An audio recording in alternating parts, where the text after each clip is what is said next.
So in this video, I'm going to explain how I organize my tackle, what tackle I use, and what tackle you need. So I'm going to start off with the tackle I don't use too much, but every bass angler and just overall multi-species angler should have, and that is the panfish box. In this box, we're going to have a lot of little jig heads, a couple little crappie minnows, a bunch of little marabou jigs, and just smaller presentation stuff that you're going to use for like crappie, bluegill, so maybe some small bass, whatever's biting. Next is the saltwater box. I don't live near saltwater, so I don't have too much saltwater tackle, but it is always helpful to have because I love taking trips to saltwater and catching big stripers or bluefish. And in here, I have a couple big poppers, a couple smaller size poppers. I caught my biggest bluefish on here, which was 15 pounds, 34 inches. So this thing might not look like much, but it catches a lot of fish. Then probably my favorite saltwater bait is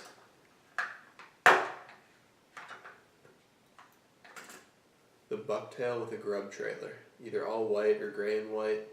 Catches a ton of fish of all sizes, a lot of schoolie stripers, bluefish love it too. And another great bait for saltwater is the minnow, or like a bomber type deal. Catches a lot of stripers and blues. I always keep a couple spoons in here, smaller size, catch smaller fish. And some shad darts as well. Used those a lot this year on the Potomac because the shad were running. And that's about it for the saltwater box. Next is my blade bait box. And kind of like miscellaneous stuff. So in here, I kind of keep like weird lures that I wouldn't normally use. Like I got this in an MTB box one time. I have no clue what that is. I'm probably never going to use it, but keep it in there anyways. And I keep a lot of inline spinners. I have 4 different colors in here. Silver, chartreuse, red and brown, gold one. Then I have a few spinner baits in here. Pretty much anything with a blade, like chatterbaits, spinner baits. A couple different weights for spinner baits. I like to keep 3 different colors. A natural type color, like that, or a black one. You know I love the black spinner bait. I've caught more bass on this thing than probably anything else in my tackle box. Then I keep a chartreuse and a white one also. And I also have 3 chatterbaits. I have a white one, a black one, and this awesome one I just got, which is weedless. I've never seen a weedless chatterbait, and I rigged it up with a little Kitech type swim bait. Because I got this to swim through the pads to try to catch snakeheads, because you need weedless to fish for snakeheads and pads. And I haven't tried this out yet, but I'm hoping to catch some big fish on this in the future. Alright, next up is the Topwater Box. Probably one of my favorite boxes to use because I love seeing topwater blow-ups, but there are a couple lures that everyone should have in their topwater box. One is a small to medium sized popper, either silver or more natural color. Great for bass. You can use it in salt water, fresh water, catches a lot of fish. Then I have a few different types of buzz baits. I love the all black buzz bait. That works really well. Then I also have 2 white buzz baits. The skirts fell off that one. White and chartreuse. And then probably the most versatile topwater lure that I have is the Spook. I love the Super Spook Juniors. They're great. They have a great walking action, better than a lot of frogs. And use them saltwater, freshwater. This has caught a lot of fish this winter at Roach's Run at the warm water inflow using this. And I've also caught some saltwater fish like blues and stripers on this too. Another great bait that you should have is a rage toad, something like that. It's soft plastic that swims on top of the water and makes bubbles with these little 2 legs that it has. And then I have a larger spook and a whopper plopper, which I've not yet tried out, but I really want to. Got this as a gift, and I'm really looking forward to trying to catch a giant on it. As for frog fishing, I keep 4 types of frogs in here. A poppin' frog,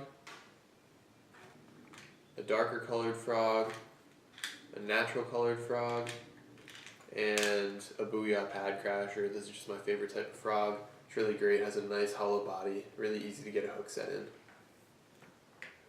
And that concludes the topwater box. I have a couple of jitterbugs in here too. They're great for catching little bass. Get a lot of action on them.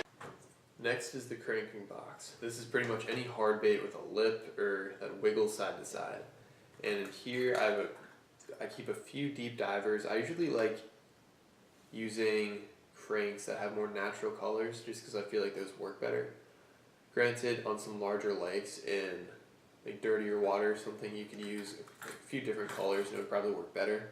But I'm not fishing a lot of larger lakes, so I like natural colors better. Then I have a lot of square bill crankbaits. I have probably like 8 or something. I love them. They're my favorite type of lipped crankbait. I keep a chartreuse, a sexy shad. Here's a Rapala X-Wrap. I think every angler should just have that because it's probably the most original hard bait that there is.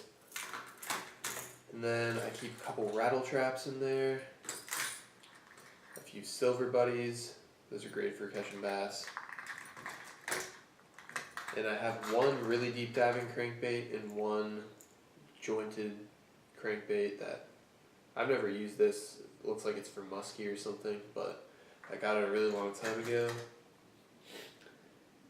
Yeah, and then a few more square bill cranks, a whole lot of different colors. Generally I like natural ones better.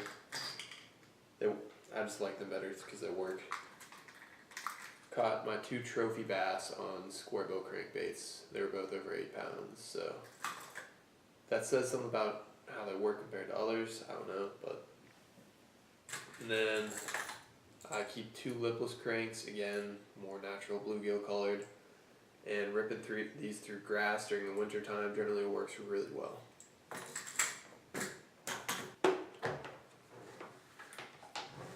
Alright, on to the final and the most important box. This is the terminal tackle and my jig box.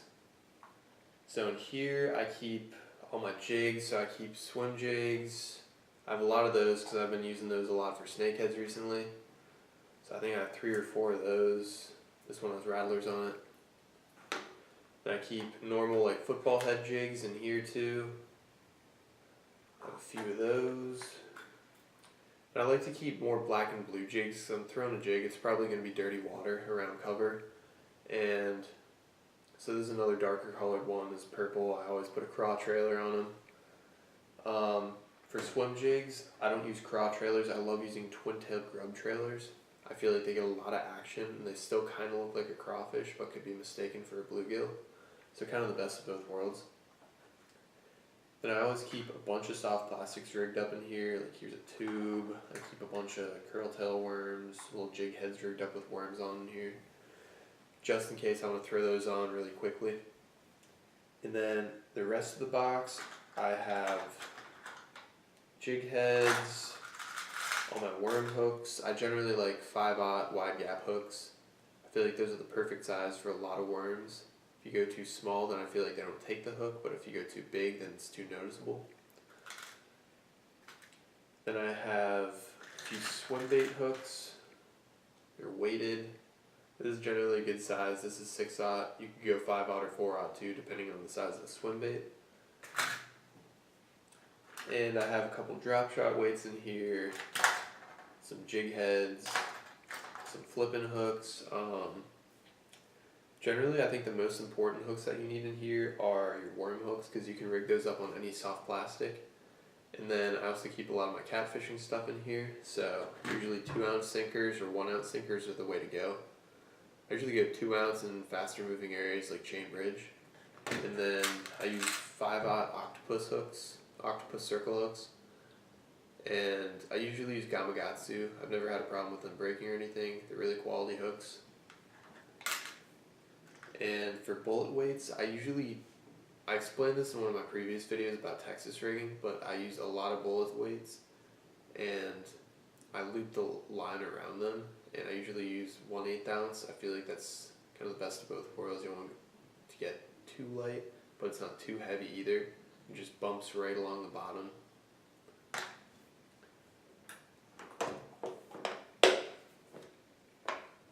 You obviously don't need all that tackle, but just having more tackle with more colors and stuff like that allows you to match the hatch better, stuff like that, and just, I guess, fish more specifically for each body of water that you're fishing. So more tackle is not a bad thing, but obviously if you're on a budget, you probably don't need all that stuff. Anyways, thanks for tuning in to another episode of Andrew Shot Bassin. I hope you learned something from this, and keep fishing.